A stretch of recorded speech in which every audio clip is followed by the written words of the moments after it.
there's so many advantages, especially, correlating with the first segment, right, Jim? The CDs, I mean, the MYGAs, right? The multi-year guarantees work just like them.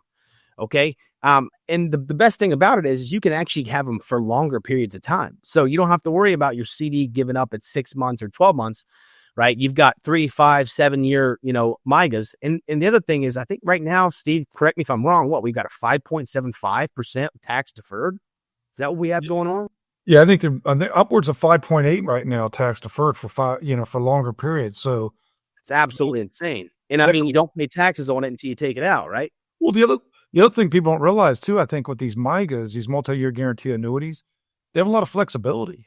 I mean, you can pull out interest, you can pull out income, they have waivers if you get sick and go to nursing homes. So I think using that as an alternative, especially comparing it to what we just talked about with the CDs, you're obviously going to get a higher rate of return. Well, yeah. I mean, you're 5.75, Steve. That's a whole that's crazy. That's 2 basis points. I mean, that's, that's huge, man. And if you don't need the money, it's tax deferred. Yeah. I mean, I think what we talked about with that one client you and I were helping, somebody says, well, you're going to pay tax on it sometime. I'm like, well, it triple compounds. So you're making interest on the money you would have paid tax on. Yeah. And here's the neat thing. You can do a 1035 exchange later on down the road to a different vehicle without paying tax and then turn it into income for life. And I mean, that's right there. If you were listening to the first segment, that's exactly why CDs are a no-brainer and there's not an option. Okay. These other products that work the same dang way are just better. They're just better. They give you more return. They're able to actually bump your interest up. They're able to give you that guaranteed growth. You're not invested in a bank, which is even better, right? Because you don't have to worry about them loaning out your money, right? These companies are actually invested in general. Strong rated companies, right? It's just a no-brainer. You get a fixed rate that's better. You get to compound, right? You get to use the IRS's money to make more money. Let me ask you a question, because this comes up quite a bit. Well, how, and I guess I can answer it or talk about it. When they talk about security and safety, I know obviously you have to use a high-rated insurance company because it's ultimately the stability of your insurance company that you're going into these MYGAs.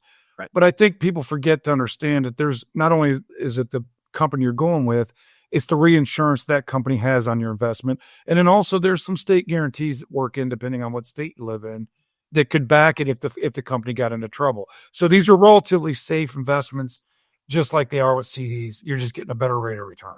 Yeah, it's not any different. It's actually longer terms too, and your better rate. It's a no-brainer. And if you're hearing out there, like we just talked about with CDs, you shouldn't be in them. I mean, there's better alternatives. They're out there. And then let's go into the FIA world too, Steve.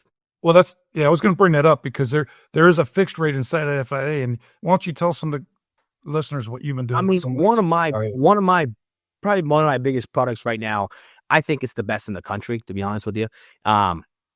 I've probably written $5 to $7 million just in the past 6 months on this company.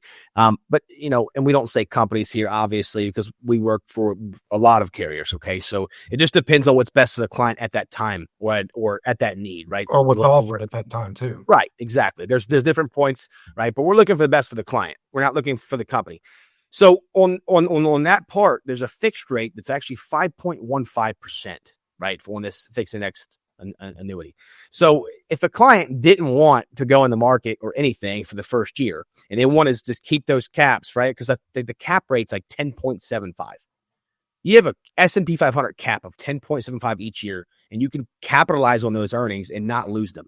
How would that help a client? So a client says, well, I'm nervous about the market, and you're telling me I have a cap of 10.75 and then I can get 5.15. What does that mean to the client? So if market goes down, we can reallocate every year. And this is where the planning aspect comes in, where you can actually have every single year to be able to transition your money depending on where the market is or where the economy's at, Steve. That's something that people miss out on, is the ability to be versatile. Okay. Sometimes they get locked up in something and they can't go in anything else, right? That's what we try to stray away from. We really try to help the client and be able to transition things, right, to where we can best suit for the best interest rate or best rate of return for the client every single year, right? So the first year right now we've got, I know there's a fixed rate of 5.15 on one of the fixed index sides, but I have the ability next year after I make that 5.15 to put all the funds into different allocations into the SP 500. Or if I wanted to split it up 50-50 and go half in the S&P and half in the, but if the market goes down, you can't lose the earnings that you've already gained. So that 5.15 that you already gained, Steve, you can't lose, right? I think people miss out on that. Market goes up. If you put your money in the SP 500 ETF, okay, and it goes up 20%, but it goes down 20% at that next year, you're lower than square one, right? You go up 20%, you're at $120,000. You go down 20%, okay? You're actually different now, okay? It's actually $96,000, right? So it's not $100,000 because obviously it went down. But even if you went back to square one again, you're still at $100,000 over those 2 years. In a fixed index annuity, you would have gained the 10.75, and then when it went down, you would have kept your actual returns. So you would have stayed up 10.75. Think about that in retirement. You have people out there right now a little worried about the market, worried about interest rates. They're talking about interest rates dropping over the next year. So right. People that are bouncing from CD to CD, that's a losing strategy. And we have alternatives out there. If they sit down and meet with us, we can show them, hey, look, you want security, you want safety, and you want good returns that's beating inflation. We can give that to you.